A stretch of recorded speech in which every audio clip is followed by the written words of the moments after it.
Dear editor, this is the murderer of the two teenagers last Christmas at Lake Herman and the girl on the 4th of July. To prove I killed them, I shall state some facts which only I and the police know. On August 1st, 1969, three newspapers in the San Francisco Bay Area, the San Francisco Chronicle, the San Francisco Examiner, and the Vallejo Times-Herald, each received a handwritten letter. Each letter contained 1/3 of a 408-symbol cipher. The writer demanded the newspapers publish the ciphers on their front pages. If they didn't, he wrote, he would go on a killing rampage. He signed the letters with a symbol, a circle with a crosshair through it. He would later give himself a name, the Zodiac. The killings had already begun. On December 20th, 1968, David Faraday, 17, and Betty Lou Jensen, 16, were parked on a gravel turnout on Lake Herman Road outside Vallejo, California. It was a popular spot for young couples. Someone approached the car. Faraday was shot once in the head while sitting in the vehicle. Jensen made it out and ran about 30 feet before being shot 5 times in the back. She died at the scene. Faraday died en route to the hospital. There was no apparent motive, no robbery, no sexual assault. The killer simply walked up, fired, and left. Vallejo police had no suspects, no witnesses, and almost no physical evidence. It looked like a random act, impossible to solve without a break. The break came 6 months later, but not in the way anyone expected. On July 4th, 1969, Darlene Farron, 22, and Mike Mago, 19, were parked at Blue Rock Springs Park in Vallejo, about 4 miles from the Lake Herman Road site. Around midnight, a car pulled up beside them. A man got out, walked to the passenger side, and opened fire with a 9mm handgun. Mago was hit but survived. Farron was killed. 40 minutes after the shooting, someone called the Vallejo Police Department from a payphone. The caller's voice was flat, almost mechanical. "I want to report a murder. If you will go 1 mile east on Columbus Parkway to the public park, you will find kids in a brown car. They were shot with a 9mm Luger. I also killed those kids last year. Goodbye." Mago survived his injuries and later described the shooter, a stocky man, about 5 feet 8 inches tall, with a round face and curly, light brown hair. It was the only eyewitness description police would ever get. The letters that arrived on August 1st, 1969, changed everything. The Zodiac wasn't just killing, he was performing. He wanted an audience.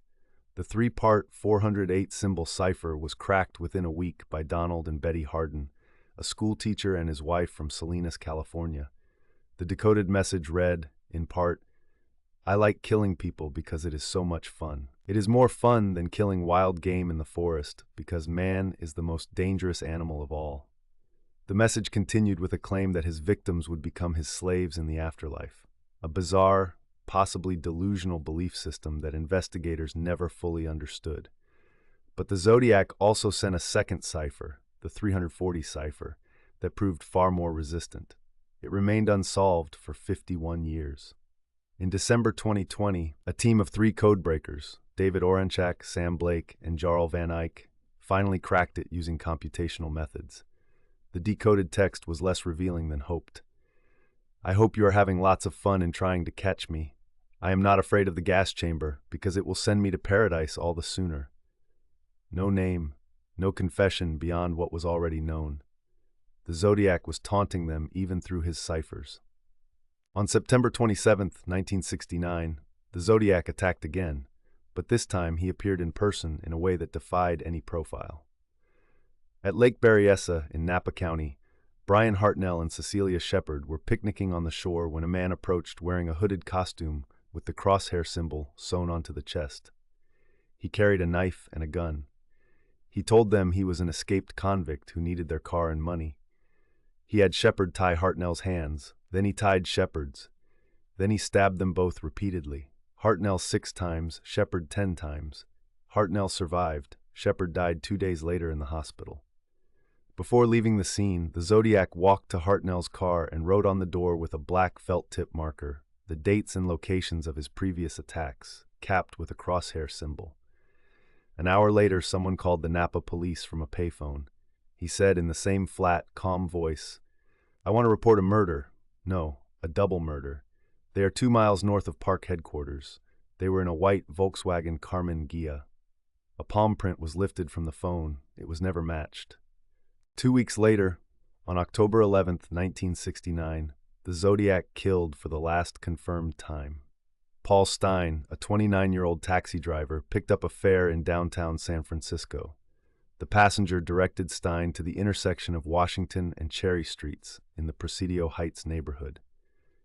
There, the passenger shot Stein once in the head with a 9mm pistol, took his wallet and car keys, and tore a piece from Stein's blood-soaked shirt.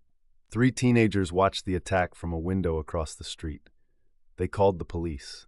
A patrol car arrived within minutes, and officers Donald Fook and Eric Zelms passed a man walking calmly away from the scene. Due to a dispatch error that described the suspect as a black male rather than a white male, they did not stop him.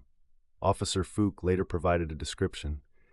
A white male about 35 to 45 years old, stocky build, crew-cut hair, wearing glasses.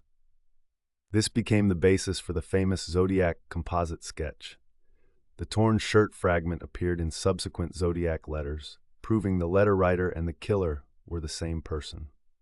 Over the decades, thousands of suspects have been investigated. The most prominent remains Arthur Lee Allen, a Vallejo resident who was investigated multiple times during his lifetime.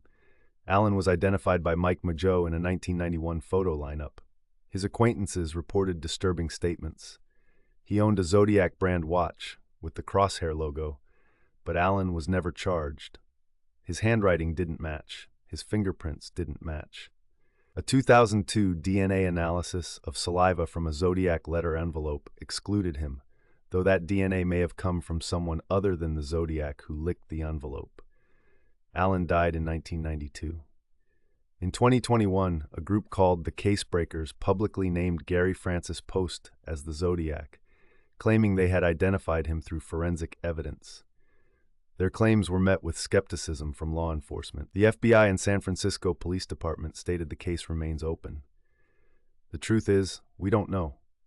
57 years of investigation have produced circumstantial cases against multiple individuals, but definitive proof against none. The Zodiac may have been a person already investigated and dismissed. He may have died decades ago, never suspected. He may have simply stopped killing, something serial killers rarely do, and lived out an ordinary life. The Zodiac claimed 37 victims in his letters. Police have confirmed 5 murders and 2 survivors. The true number may be somewhere in between, or exactly what the official record states. Serial killers lie. That's what they do. What made the Zodiac different wasn't his body count. It was relatively low compared to other serial killers. It was his theater. The letters, the ciphers, the costume at Lake Berryessa, the phone calls in a dead, calm voice. He wasn't just killing. He was building a mythology, and he succeeded. The case remains officially open with the FBI, the San Francisco Police Department, and the Vallejo Police Department. Tips still come in. DNA technology continues to advance.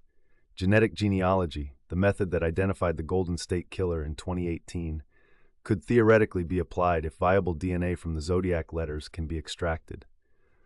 But here's the uncomfortable possibility. The Zodiac may never be identified, not because the evidence doesn't exist, but because the right person was never in the database, never arrested, never swabbed, never suspected by anyone who mattered. Somewhere, perhaps in an attic or a storage unit, there may be a box of belongings that once belonged to a man who terrorized San Francisco, and the person sorting through that box has no idea what they're holding. Who was the Zodiac? After all these decades, does anyone really know?